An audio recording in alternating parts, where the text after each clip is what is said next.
महाराष्ट्रातील प्रत्येक बातमी सर्वात पहिल्यांदा तुमच्या मोबाईलवर पोहोचण्यासाठी द महाराष्ट्र न्यूज चॅनलला सबस्क्राईब करा.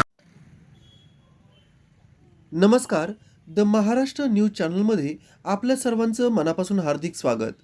अखेर प्रशासनाला आली जाग. तो खड्डा आज प्रशासनाने बुजवला.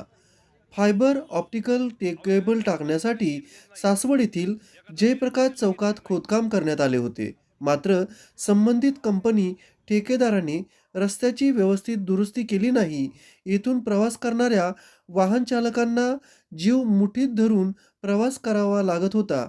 अनेक वाहने या चारीत पडून मोठे अपघात होत होते.